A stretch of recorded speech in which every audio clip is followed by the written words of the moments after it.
Bienvenidos esta noche, continuando con nuestra política y nuestro objetivo de difusión cultural en la Alianza Francesa. Hemos inaugurado este espacio nuevo que se llama Martes del Conocimiento. El martes pasado lo inauguramos con una conferencia sobre literatura y psicoanálisis. Y pues ahora continuamos con nuestros filósofos, digo nuestros porque ya les tenemos de planta aquí en la Alianza Francesa.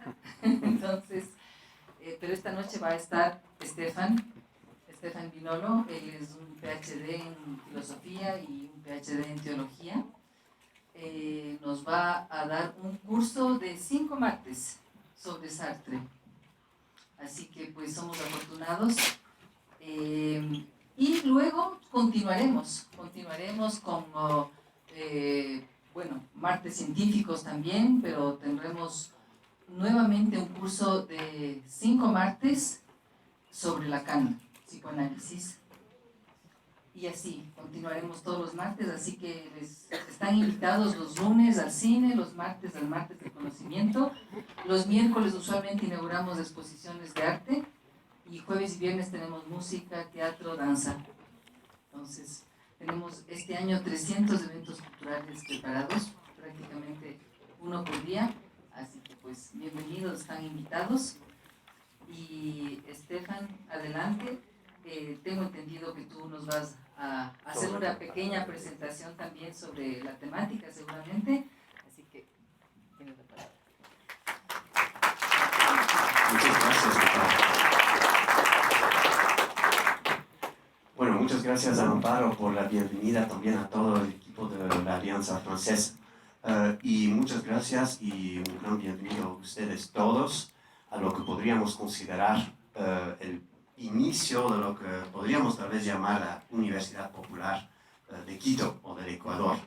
Es una iniciativa así llamada que existe, en varios países del mundo, precisamente en Francia, con el famoso Michel Onfray, que seguramente conocen, liderando a la Universidad Popular allá en Francia, y en otros países también existe esta iniciativa. ¿En qué consiste una universidad popular? Es precisamente en la palabra.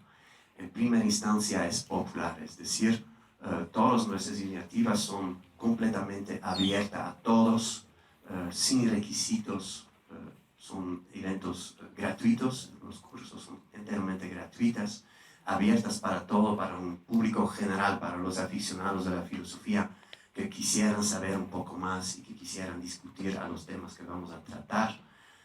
Y también es la parte universitaria, es decir, esperamos brindarles un nivel bastante interesante de discusión y de presentación de los temas que vamos a presentar.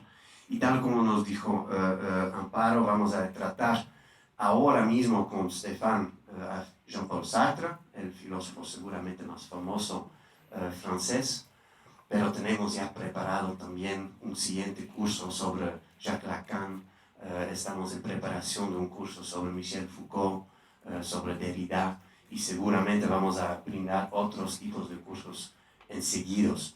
Entonces síganos cada 15 días, va a ser cada 2 semanas, los martes, y luego síganos en nuestras redes sociales y aquí en la Alianza Francesa. Otra vez les quiero agradecer a todos ustedes por estar presentes. Sin ustedes no sería posible lo que estamos realizando. Un especial agradecimiento a la Alianza Francesa, a Amparo, a Serge, a Charles, a todo el equipo aquí que nos ayuda.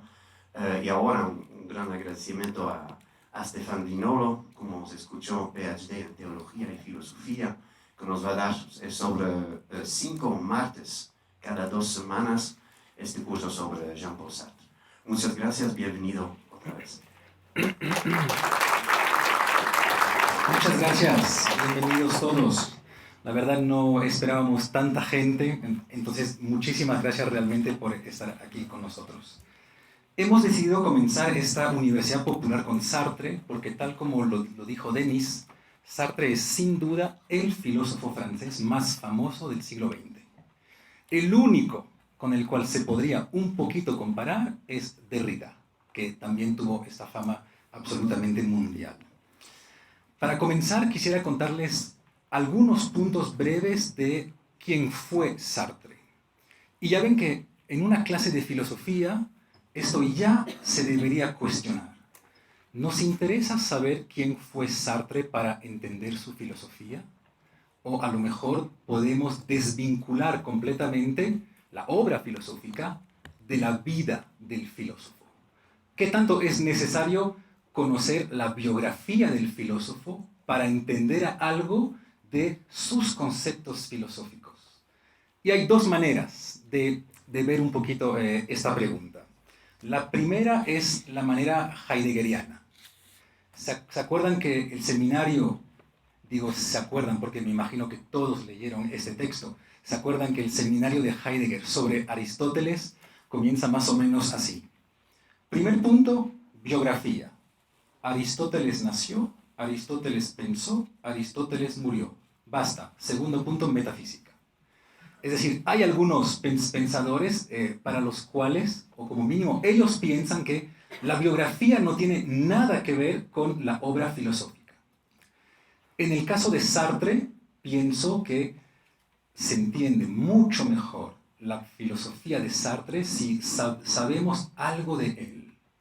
Y se acuerdan que ahí podríamos pensar en otra rama de la filosofía, que sería la de Nietzsche o la de Derrida. Por ejemplo, Nietzsche decía que toda filosofía es una especie de biografía. O Derrida decía, mejor aún, porque con Derrida siempre es mejor aún, que toda filosofía es una egodicea. Es decir, que al final el filósofo nos cuenta quién es, cómo vive, cómo encarna su vida humana. Y si ven que no es algo completamente loco, porque hay algo que a mí siempre me llamó la atención. ¿Por qué somos sensibles a ciertos problemas filosóficos y a otros no? ¿O por qué ciertos filósofos nos hablan y otros no nos hablan para nada? ¿Sí? Pues si ven que podríamos pensar que según nuestra vida, o que es a la luz de nuestra vida, que una filosofía se vuelve interesante o no. No hay filosofía interesante. Hay filosofía a la cual decidimos prestarle interés y otras a las cuales decidimos no prestarles interés. Eso se hace aún más interesante en el caso de Sartre porque su vida es absolutamente romanesca. Entonces, solo voy a darles algunos puntos precisos que veremos a lo largo de estas 5 horas para intentar mostrarles que la vida de Sartre fue la vida existencialista y que no se pueden distinguir ambos. Por ejemplo, saben que el padre de Sartre, Jean-Baptiste Sartre, falleció cuando Sartre tenía 15 meses. Y Sartre teorizó eso en su autobiografía publicada en 1963, que se llama Las Palabras, que algunos consideran como su novela más excelente. Sartre dice: tuve la suerte de no tener padre. Y a su amigo Lacan le decía: por eso yo no tengo superior. Entonces, veremos un poquito más tarde qué significa esto, pero si ven que esas pequeñas anécdotas biográficas significan algo en el existencialismo. Sartre es también famoso biográficamente porque en 1928 se encuentra con una mujer famosísima que iba a tener un destino incomparable en el siglo XX. En 1928, Sartre está preparando un examen, el examen para poder ser profesor en Francia, que se llama l'agrégación, y es un examen que se suele trabajar en grupo. Y en este grupo está una mujer que se llama Simone de Beauvoir. ¿Ya? Simone de Beauvoir, me imagino que todos la conocen, en el año 1949 publicará el libro al cual tanto hombres como mujeres debemos tanto, el segundo sexo. ¿Sí? Y es interesante porque saben que Simone de Beauvoir en este pequeño grupo le llaman el castor. Y es un apodo que le dan, y es un pequeño juego de palabras que se hace entre Beauvoir en francés y Beaver en inglés. ¿Ya? O sea, entonces, por eso se le llama el castor. Y como bien saben, pues se enamoran tremendamente, a tal punto que deciden hacer lo que se llama, lo que está teorizado oficialmente por Sartre como el pacto de amor.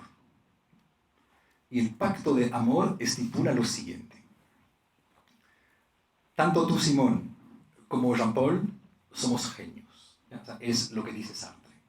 Tenemos un destino incomparable. Debemos hacer que sople un viento de libertad sobre el mundo. Entonces vamos a establecer el pacto siguiente. Nos vamos a jurar fidelidad hasta el fin. Es decir, que tú serás lo que Sartre llama mi amor necesario. Necesario en filosofía es lo que no puede no ser. Sin embargo, como somos autores geniales, necesitamos experimentar muchísimas cosas. Por lo tanto, también vamos a necesitar amores contingentes. Es decir, los que pueden ser como que podrían no ser. ¿Ya?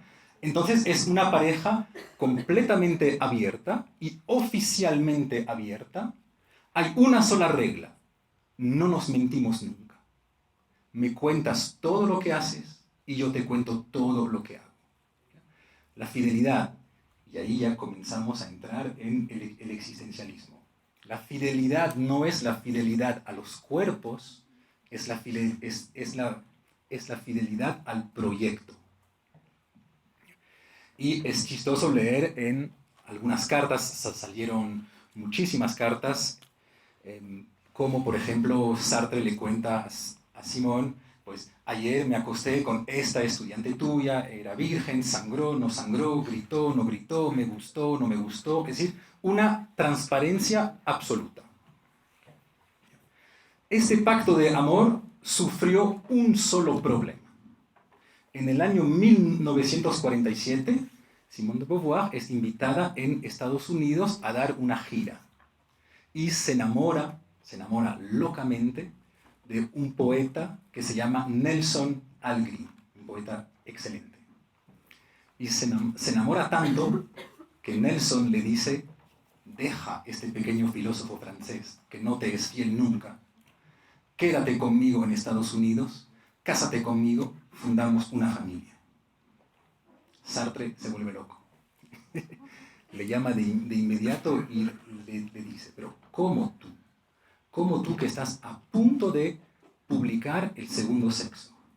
¿Cómo tú que tanto insistes sobre la libertad feminista? ¿Cómo tú puedes ahora recaer en lo que es el pequeño contrato matrimonial, burgués, familiar, milenario, católico? ¿Cómo tú puedes hacer eso? Abandona Nelson, regresa a París inmediatamente.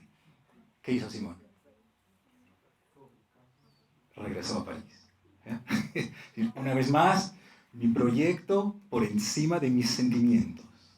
¿Ya? Mi destino literario, mi destino filosófico es más importante que cualquier otra cosa. Ya les adelanto que ella muere en el año 1986 y está enterrada hoy en el cementerio Montparnasse en París, y está enterrada justo al lado de Sartre. Pero en su mano lleva el anillo de plata que le había regalado Nelson.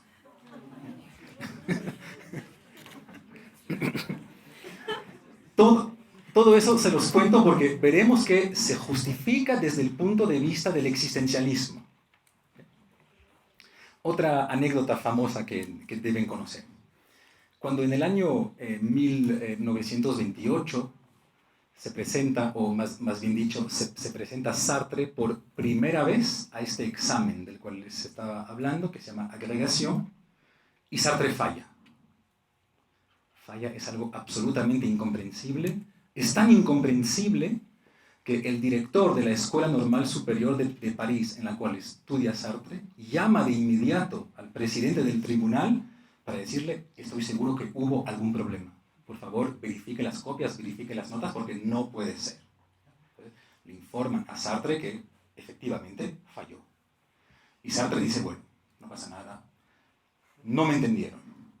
Y entendí que en realidad no quieren personas originales, así que la próxima vez voy a decirles exactamente lo que ellos quieren escuchar.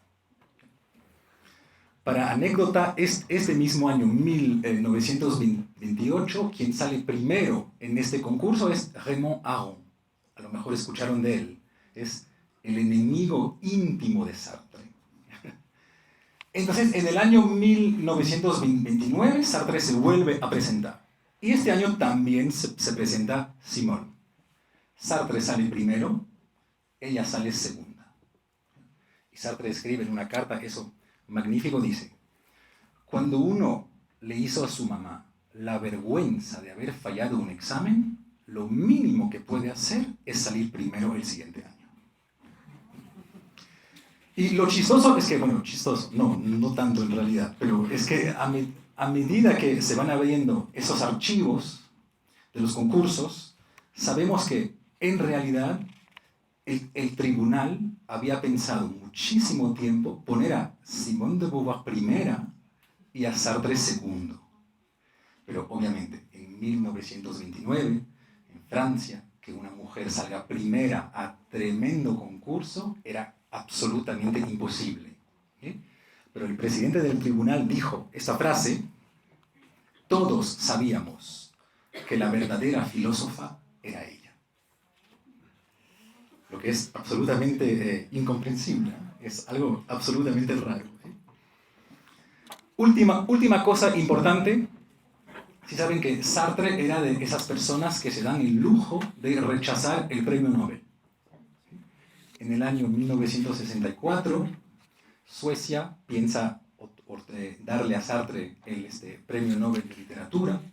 De inmediato toma una pluma, un papel, le escribe al presidente del tribunal: escuché por ahí que usted está pensando en eventualmente darme algún premio Nobel de literatura. Ni se le ocurra. Y ni se le ocurra. ¿Por qué? Veremos otra vez que esto se puede justificar desde el punto de vista existencialista, porque cualquier medalla, cualquier reconocimiento por una institución oficial es una especie de tumba. Que alguien le entregue a alguien el premio Nobel es como ponerle en el cementerio, porque veremos que es como decirle: eso es lo que eres. Ahora nosotros, tus pares, te reconocemos. Entra con nosotros en esta gran institución Nobel, lo que para Sartre era obviamente absolutamente imposible. Bueno, entonces, ahora sí comenzamos. Ya dejamos un poquito su biografía y ya entramos realmente en la filosofía. Lo que quisiera hoy en esta introducción es explicarles un poquito. Saben que El ser y la nada, publicado en 1943, un libro bastante difícil. Se puede leer, pero es bastante difícil. Está subtitulado Ensayo de ontología fenomenológica. O sea, ya el subtítulo, desde un punto de vista marketing, no es tan bueno. Entonces, Sartre pertenece a dos grandes corrientes filosóficas del siglo XX. La corriente fenomenológica y la corriente existencialista. ¿A qué le llamamos fenomenología? ¿Y qué tiene que ver Sartre con la fenomenología? Sartre descubre la fenomenología en Berlín, cuando es becario del Instituto Francés de Berlín en el año 1933-1934. Y en sus cartas cuenta que por la mañana está leyendo todo Husserl y por la tarde está escribiendo La náusea, que será su primer gran éxito literario, que saldrá en el año 1938. Ese sí es un libro que deben absolutamente leer. Si quieren cambiar sus vidas, lean eso. Ahora, ¿de qué se trata la fenomenología? La fenomenología es replantear el mismo proyecto de la filosofía. Es decir, es asumir que desde Grecia la filosofía tomó un mal camino y debemos ir en realidad por otro camino. ¿Y cuál es este mal camino que tomó la filosofía? Desde Grecia, la filosofía responde a una sola pregunta, o como mínimo a una sola forma de pregunta. La filosofía siempre responde a la pregunta ¿qué es? En griego, ti esti. ¿Qué es? Si ven que, por ejemplo, la ciencia responde a la pregunta ¿cómo? La religión intenta responder a la pregunta ¿por qué? Pues la filosofía se ocupa del ¿qué es? Y de hecho podemos ver eso, habrán notado que cada diálogo de Platón tiene un pequeño subtítulo, ¿sí? La República, acerca de la justicia. El Crátilo, acerca del lenguaje. El banquete, acerca del amor. La filosofía siempre piensa que puede resolver problemas contestando a la pregunta ¿qué es? ¿Ya? Y de hecho parece racional porque al filósofo siempre le hacemos la pregunta ¿qué es? ¿Ya? ¿Qué es una acción buena? ¿Qué es el bien? ¿Qué es la justicia? ¿Qué es la racionalidad? Etcétera, etcétera. Pues la fenomenología es la escuela filosófica que nace oficialmente en el siglo XIX. Pero bien saben que en filosofía no hay origen absoluto. Siempre podemos encontrar en algún lugar del mundo, en algún texto del mundo, las raíces profundas de la fenomenología. Pero como mínimo, a partir del siglo XIX, cierta corriente filosófica asume que ¿qué es? No es una buena pregunta. Y no es una buena pregunta por dos razones fundamentales. Primero, porque nunca sabremos qué son las cosas. Es decir, que es una pregunta que, por definición, no tiene respuesta. Entonces, dejemos de perder 2000 años de tiempo preguntándonos qué es. ¿Ya? ¿Y por qué nunca podremos saber qué son las cosas? Porque en el mejor de los casos, podremos saber qué son las cosas para una inteligencia humana. En el mejor de los casos. Pero nadie podrá saber absolutamente qué es algo, qué es la justicia. ¿Quién puede saber eso? A lo mejor podemos nosotros, seres humanos, acordarnos sobre un concepto mínimo de justicia. Sí, eso sí. Pero saber qué es la justicia. Me imagino que ya nadie en la sala se imagina que puede contestar a preguntas así. Segunda razón por la cual la pregunta ¿qué es? No es una pregunta buena, dice Sartre y dice la escuela fenomenológica, porque hay problemas a los cuales no le importa el ser. O hay ciertos problemas que son indiferentes al hecho que las cosas sean o que las cosas no sean. Ejemplo, el amor. ¿Sí? Si ven que para amar a alguien no nos importa que sea o no. Yo perfectamente puedo amar a un antepasado mío fallecido. Perfectamente puedo amar a un bebé que está por venir, que todavía no es. Por lo que el amor no está afectado para nada por el discurso ontológico. No hay ontología del amor. Y sin embargo, bien ven que el amor no solo es un problema importante para la filosofía, sino que está en la misma definición de la filosofía. Si bien la filosofía es una sofía, sabiduría, así, pero también es un filei. También es un amor. Por lo tanto, no podemos excluir al amor de la filosofía.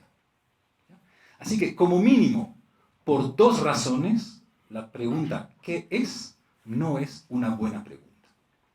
Para citar a alguien famoso, ser o no ser no es la pregunta. Entonces, ¿cuál es la buena pregunta? Pues, la buena pregunta es cómo las cosas aparecen. Y eso es la fenomenología. No me importa lo que las cosas son. Lo que me importa es describir cómo las cosas aparecen. O como dice Husserl, cuáles son las modalidades de la manifestación de los fenómenos, que significa cómo las cosas aparecen. Y tomemos un ejemplo sencillo, un ejemplo fácil. A la pregunta, ¿qué es el amor? Debemos sustituirle la pregunta, ¿cómo se manifiesta el amor en el mundo? Por ejemplo, el amor son gestos, palabras, actitudes, posturas, es lenguaje, etcétera, etcétera. Pero no nos importa lo que es, porque justamente no es nada. Entonces, eso veremos que es la primera parte de Sartre que le permite distinguir el ser del existir. No confundan ser y existir. ¿Cómo podríamos diferenciarlos? Digamos que es lo que puede ser descrito con cierta esencia. Es lo que tiene esencia. En cambio, existe, y ahí viene el existencialismo, existe lo que aparece dentro de cierto mundo. Y ahí viene la pregunta difícil. ¿Algo puede ser sin existir o existir sin ser? Les doy un ejemplo. El unicornio. El unicornio tiene cierto ser. Porque, por ejemplo, yo le puedo decir lo que es un unicornio. Un caballo que tiene un cuerno. Sin embargo, ¿el unicornio existe? Como mínimo, en nuestro mundo, no. En el mundo de la mitología de Escandinavia, a lo mejor en este mundo sí existe, pero en el nuestro no. Por lo tanto, algo puede ser sin existir. Ahora, más difícil. Algo puede existir sin ser.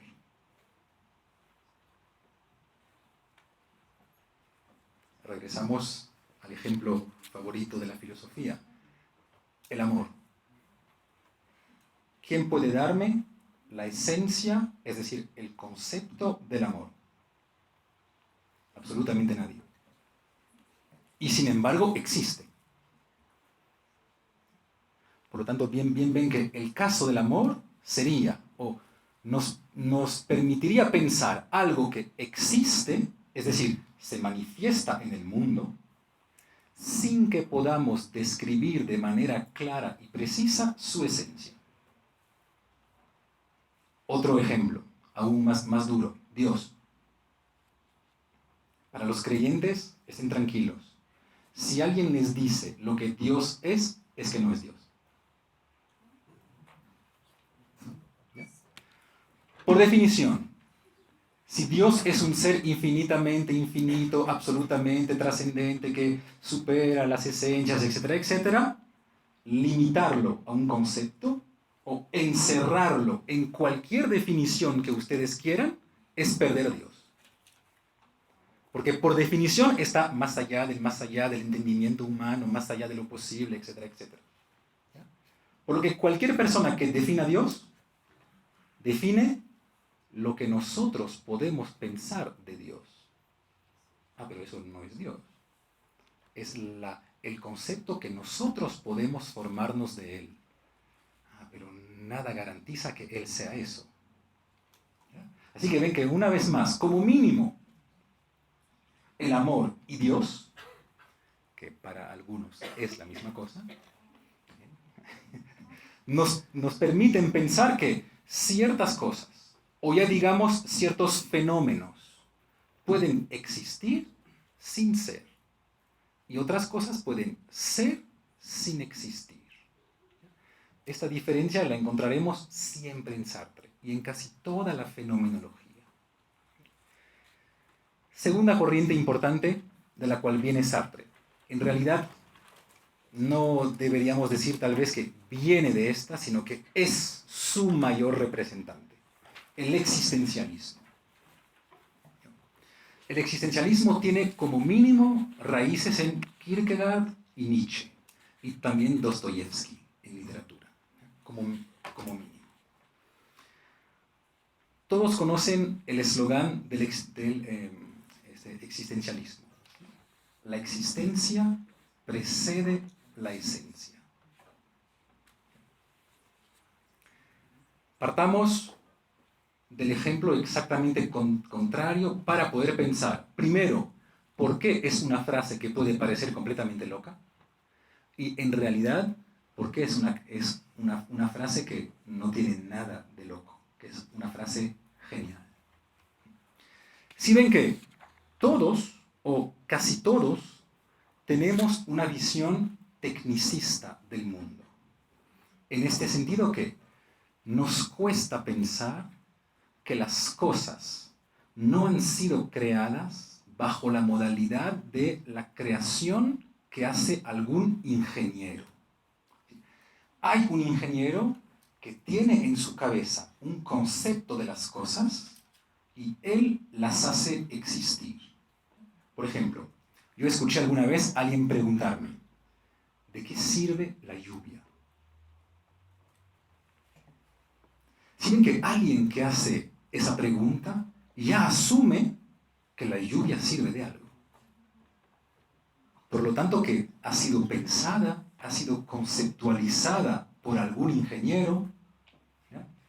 Que por alguna razón que a lo mejor nosotros no podemos entender, pero que él creó la lluvia para eso. Más aún, alguna vez escuché una frase terrorífica.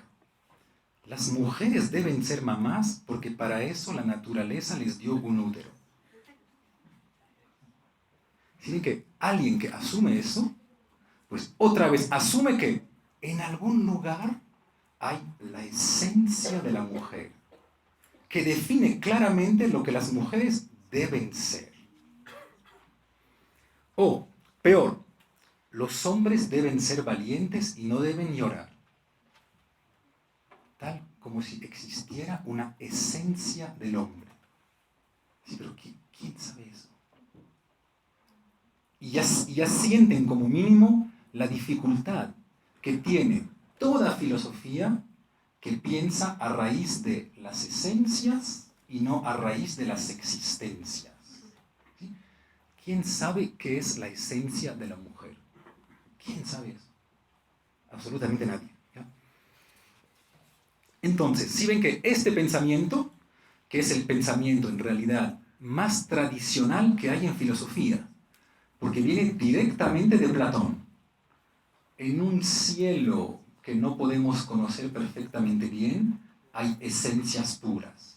La esencia de lo justo, la esencia de lo bello, la esencia de la verdad, etcétera, etcétera, etcétera. Y si ven que también es el pensamiento religioso.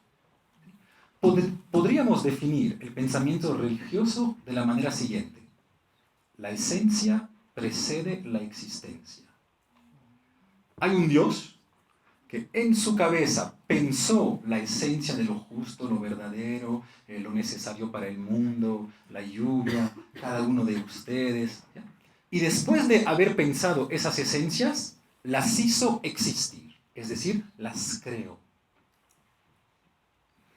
El existencialismo propone exactamente lo contrario. O, más bien dicho, el existencialismo asume que, como mínimo para un ser, el ser humano, nadie pensó lo que él tenía que ser. Porque podemos pensar que esa idea según la cual hay esencias es el pensamiento teológico, y es verdad. Pero también es el pensamiento de muchos filósofos del siglo XVIII que pensaron que existe algo como la naturaleza humana. Claro que ellos no van a decir que la creó Dios, pero al final es el mismo mecanismo. Hay una esencia humana. Hay algo que determina lo que es el ser humano. A tal punto que podemos imaginar que si el ser humano sale de ciertos comportamientos, deja de ser humano. Estoy seguro que todos escucharon alguna vez, este hombre es un monstruo, o este hombre es un animal.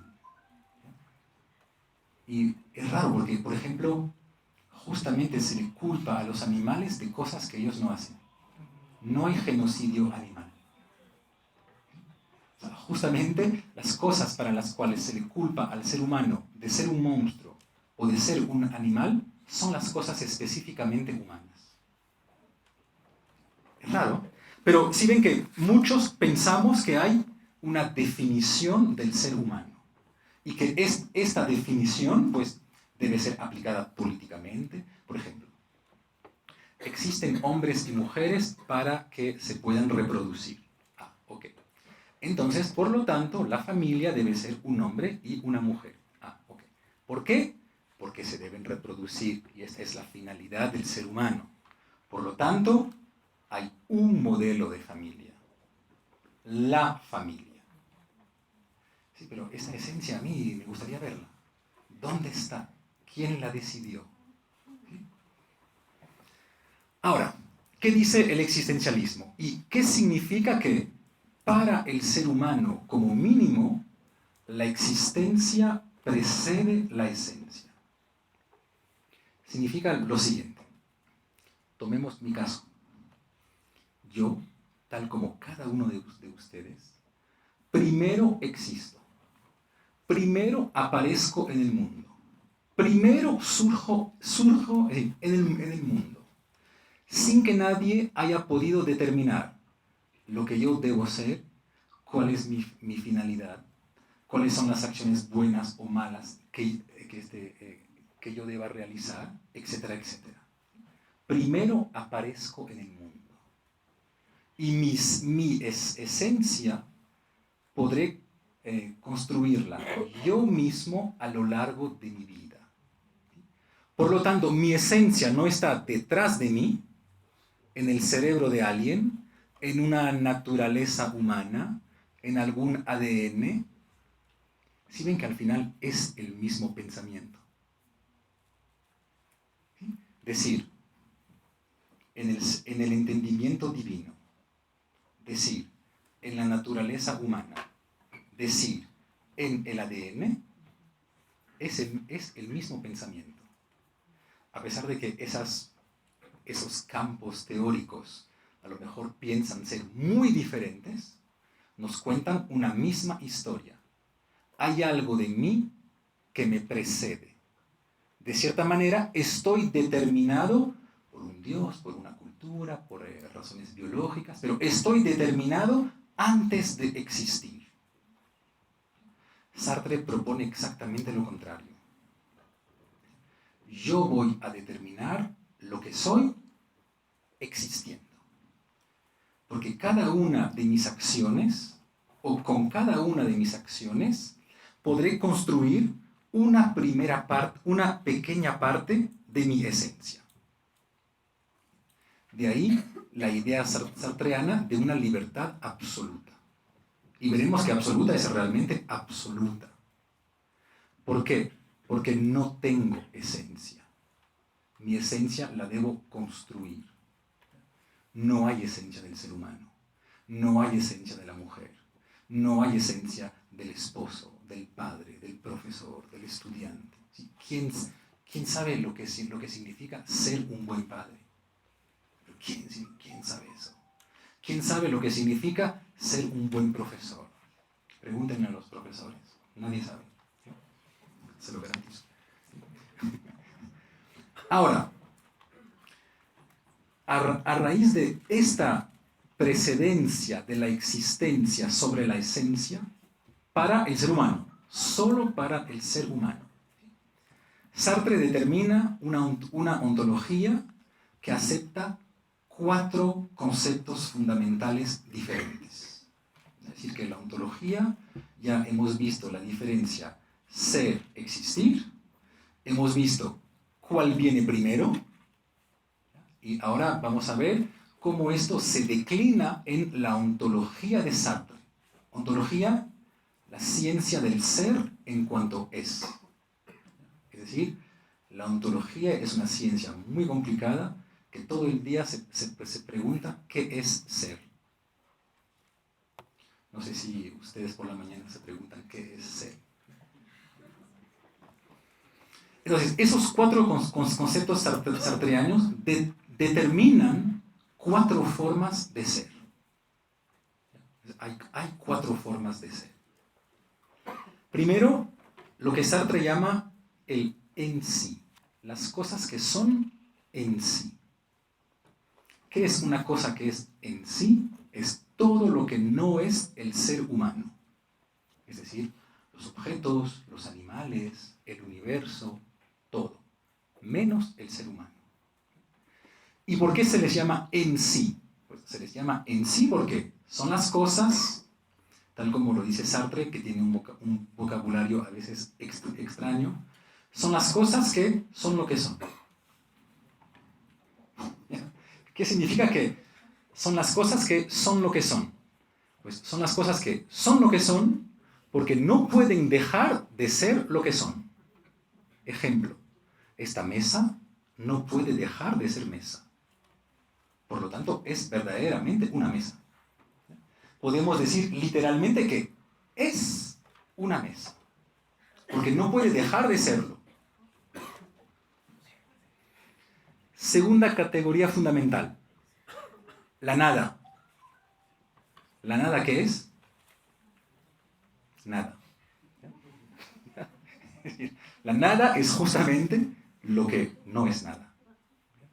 No entremos aquí en el problema de Platón muy complicado que consiste en saber que si yo digo que la nada es nada, entonces es algo, nada. No entremos en eso. ¿Ya? Entonces, segunda opción, el no ser, la nada. Tercera forma de ser, lo que Sartre llama el para sí. El para sí es exclusivamente el ser humano, o lo que Sartre llama la realidad humana. Dice Sartre, es la cosa que no es lo que es. ¿Se acuerdan que el en sí era la cosa que es lo que es? El para sí, la cosa que no es lo que es. Entonces, por ejemplo, yo no soy profesor. O como mínimo, no soy profesor tal como esta mesa es una mesa. Porque yo puedo dejar de ser profesor. Dejo el micrófono, me levanto, me largo. Dejo de ser profesor. Yo puedo dejar de ser francés. Entrego mi pasaporte, tomo otro. Yo puedo dejar de ser todo lo que soy. Vamos a ver eso. ¿Ya? Porque si ven que, si es que yo puedo dejar de ser lo que soy, ahí está la libertad. Si yo puedo deshacerme de todas mis características cuando esta mesa no puede hacerlo, pues es justamente deshaciendo o con esta capacidad de deshacerme de lo que soy, que no estoy encerrado dentro de alguna esencia. Por ejemplo, alguien podría decir, no, pero sí, tú, Stefan, eres profesor y me quiere meter en alguna esencia. Yo digo, no, me levanto o me largo. Yo no quiero ninguna esencia. No soy profesor. Entonces, el para sí, el ser que no es lo que es. Y último concepto, ese es tal vez el más difícil en Sartre, ¿ya? Lo que él llama el ser para el otro. Es decir, lo que o quién, ese es el problema. Lo que soy o quién soy en el ojo del otro. Porque a lo mejor para ustedes soy profesor. Y veremos que toda la dificultad consiste en saber lo que soy. ¿Lo determino yo o lo determinan los otros? Yo decido si soy profesor o no, o profesor solo es algo que uno puede ser en el ojo de algún estudiante. O yo puedo decidir si soy profesor. Entonces, 4 categorías fundamentales. El en sí, que es lo que es, la nada, que no es, el para sí, que no es lo que es, y el ser para el otro, que es mi ser en relación. ¿Ya? Quién soy en la mirada del otro. Ahora, obviamente, el que a nosotros más nos interesa es, sobre todo, el para sí, porque es la realidad humana. ¿Qué significa el no tener esencia? O esa idea que a priori no soy nada. Porque si algún ingeniero diseñó esta mesa para que sea mesa, dándole una función, un precio, un espacio, una materia, etcétera, etcétera, a mí nadie me dio nada. Primero me hicieron existir. Y de ahí yo debo construirme solo. Eso es justamente toda la libertad sartreana. ¿En qué consiste la libertad? En poder arrancarme en cualquier momento a cualquier esencia dentro de la cual alguien quiera ponerme. Y eso lo hago negando esas esencias. Bien, ven que yo no soy esposo. Decido serlo. Pero no lo soy. Basta que divorcie, punto. Yo no soy francés. Yo no soy heterosexual. Esta misma noche puedo decidir tener relaciones homosexuales. Por lo tanto, el ser humano es el único ser que no tiene ser. Se define por su ausencia de ser. Y ya ven el impacto que esto puede tener sobre el segundo sexo. Hay un ser mujer. ¿Se acuerdan esta frase magnífica de este Simone de Beauvoir? No se nace mujer, una llega a serlo. Esa es la frase plenamente existencialista. No hay ninguna esencia de mujer. Hay que construirse mujer, si es que quieren. Hay que construirse mujer en la vida. Pero no basta con nacer para ser mujer. El nacer no es un ser. Ahora, obviamente, estoy seguro que todos estarían dispuestos a aceptar eso, salvo para algunas características fundamentales que ahí me dirían, no, Stefan, ahí exageras.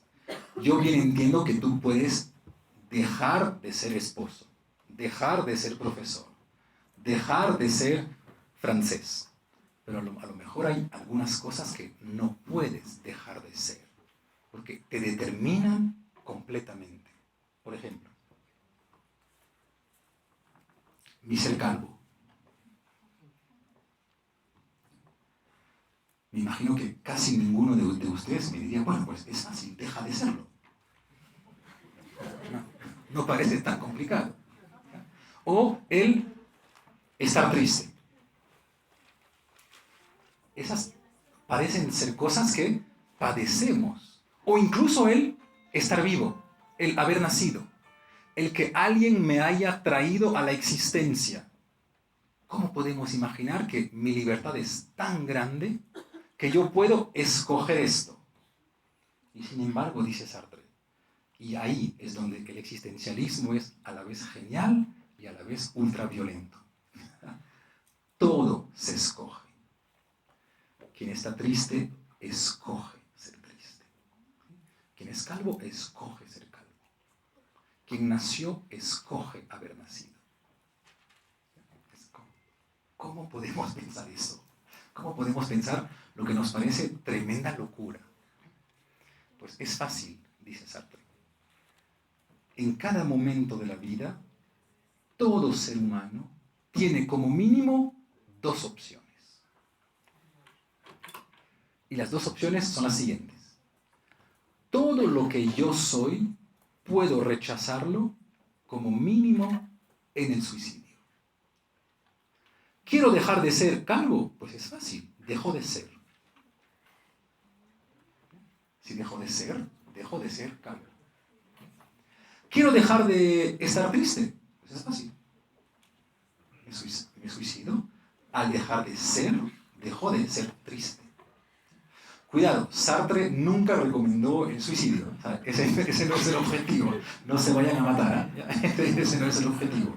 Pero nos hace tomar en cuenta como mínimo que, puesto que todo lo que somos podemos rechazarlo, en el caso extremo, en el suicidio, cuando decidimos seguir viviendo con ciertas características, lo escogemos. Por ejemplo, yo cada mañana escojo, ¿sigo viviendo siendo calvo o me suicido? De momento sigo viviendo. Entonces escojo serlo. ¿Ya? ¿Sigo viviendo asumiendo esta tristeza que viene de alguna ruptura amorosa o mejor me suicido? No, yo sigo viviendo y de hecho sigan viviendo. ¿Ya?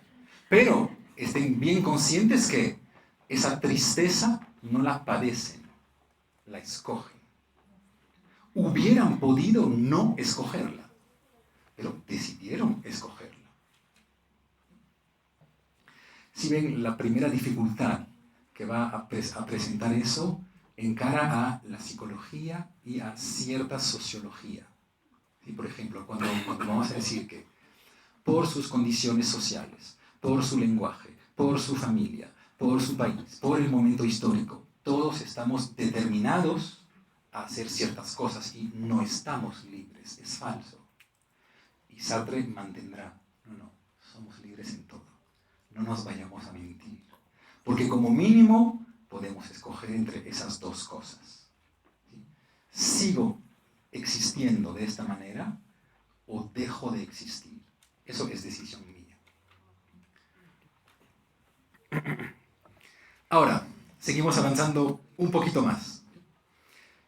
Si ven entonces que si estamos completamente libres, porque como mínimo sabemos que la muerte es un horizonte posible, nuestras vidas, y por eso el existencialismo es una filosofía sumamente alegre, porque parece triste, les hablé de matarse, de suicidio, pero en realidad es una filosofía muy alegre.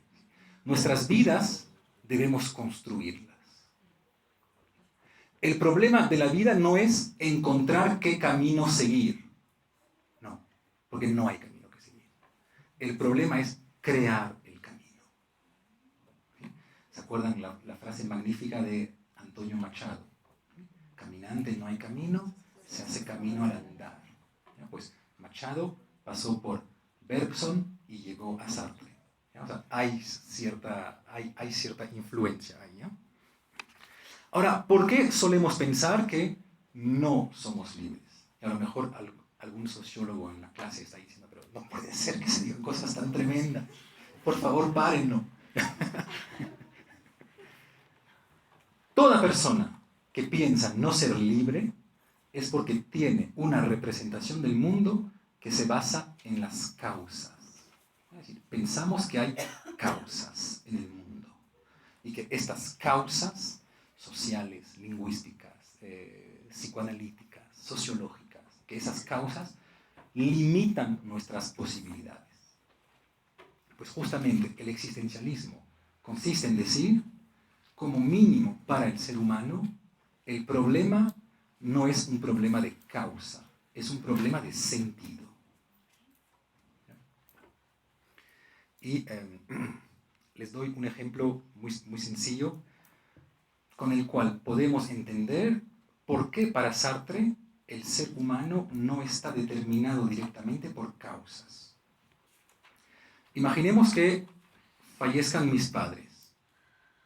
¿Eso debe determinarme a estar feliz o a estar triste?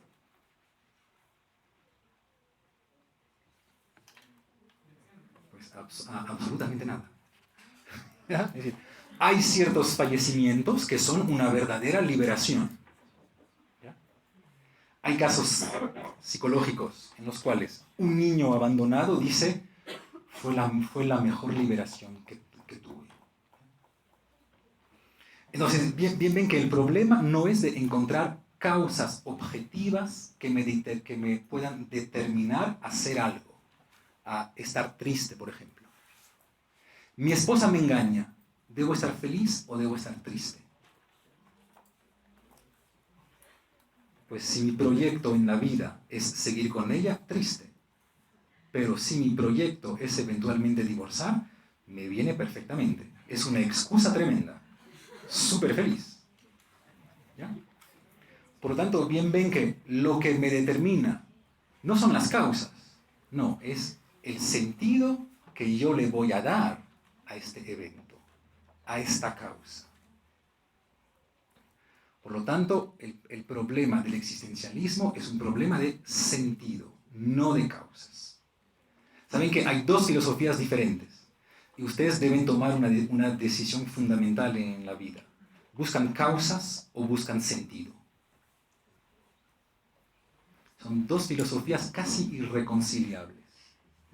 ¿Se acuerdan, por ejemplo, que la filosofía de Spinoza busca causas, exclusivamente causas? Sartre, del otro lado, busca al contrario sentido. Su problema es el sentido. Pero en el sentido hay dos maneras de pensar el sentido. Podemos buscarlo o podemos crearlo.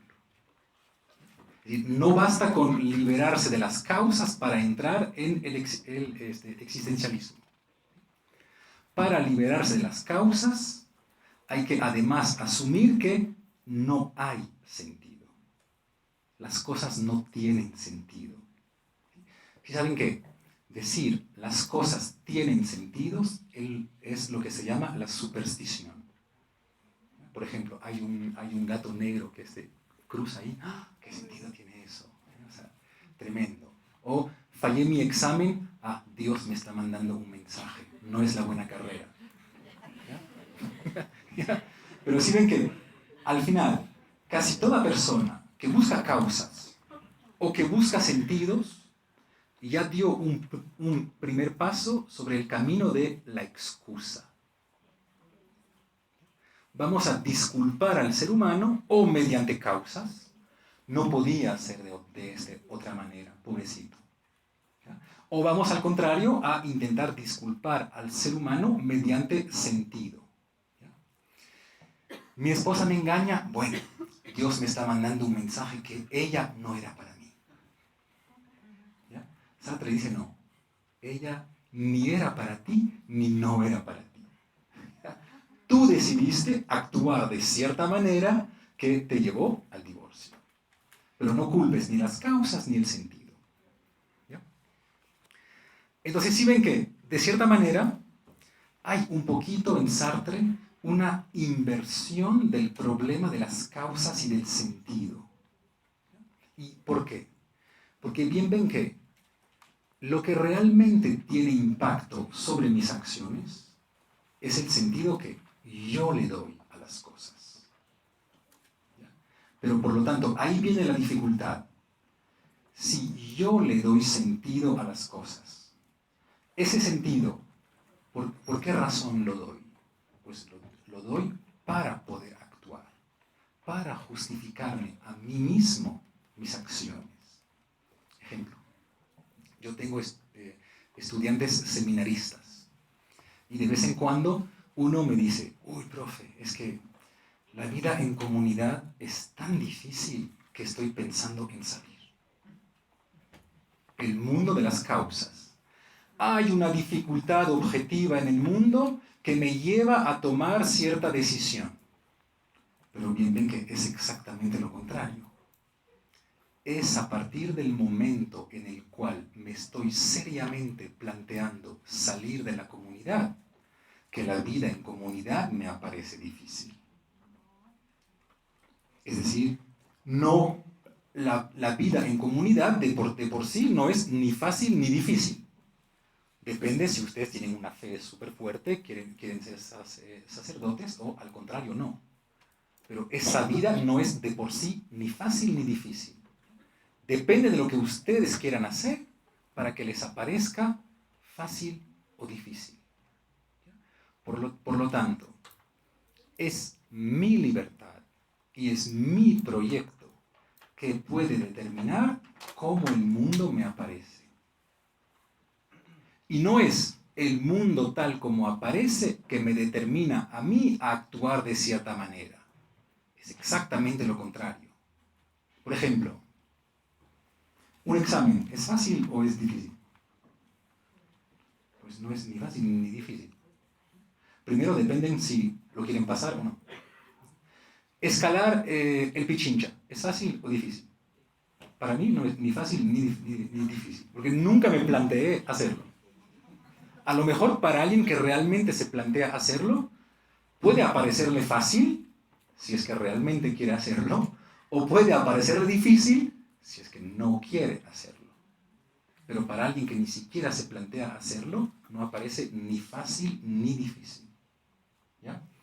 Por lo que eso es algo interesante y ahí regresamos y con eso ya cerramos. Eso es la diferencia entre cómo las cosas son y cómo las cosas aparecen. Lo que me ayuda a tomar decisiones en la vida es cómo las cosas me aparecen. Pero las cosas me aparecen según la libertad que yo proyecto sobre ellas. Las cosas no aparecen lindas, feas, buenas, malas, difíciles, no difíciles, no.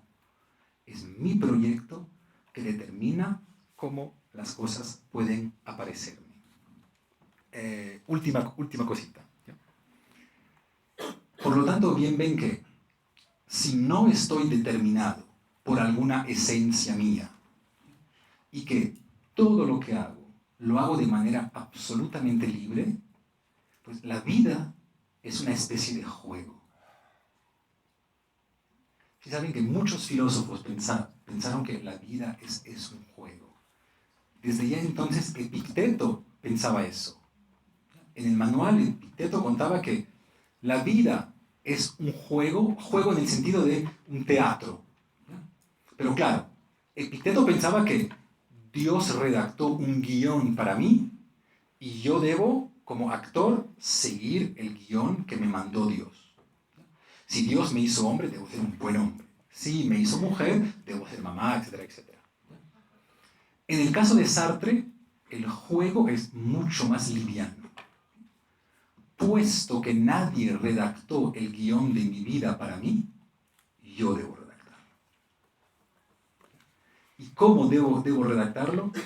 Actuando. Entonces, es en ese sentido que la vida es un juego. Pero, y me imagino que todos sentimos esto como mínimo para las relaciones sociales superformales. ¿Sí? Nos invita a una embajada, nos invita una persona importante. Sabemos que vamos a jugar, que vamos a actuar. Todos conocemos esto. Pues Sartre lleva eso al extremo. Siempre estamos jugando. No es que somos personas íntimas, auténticas, sinceras y que de vez en cuando jugamos. No, siempre jugamos. Por ejemplo, yo actualmente juego a ser profesor. En una media hora jugaré a ser esposo. Mañana jugaré a ser examinador de exámenes. Pasado mañana otra cosa. ¿Ya? Pero no crean que ustedes van a regresar a sus casas esta noche, bajar sus máscaras y ser por fin lo que ustedes realmente son. No. Detrás de la máscara que hay, otra máscara. Y todo es máscaras de máscaras. Y las máscaras siempre me las puedo quitar o poner. Mi máscara esposo, mi máscara profesor, mi máscara francés, mi máscara heterosexual, mi máscara, todo lo que ustedes quieran. Detrás de las máscaras no hay nada más que máscaras. ¿Ya? Y de ahí la inmensa sabiduría de los romanos, que nos recordaban que máscara en latín se dice persona. Quien habla a través de, ¿ya? Personare, quien habla a través de. Por lo tanto, seguiremos en 15 días, hablaremos de angustia, de miedo y de mala fe. Muchísimas gracias.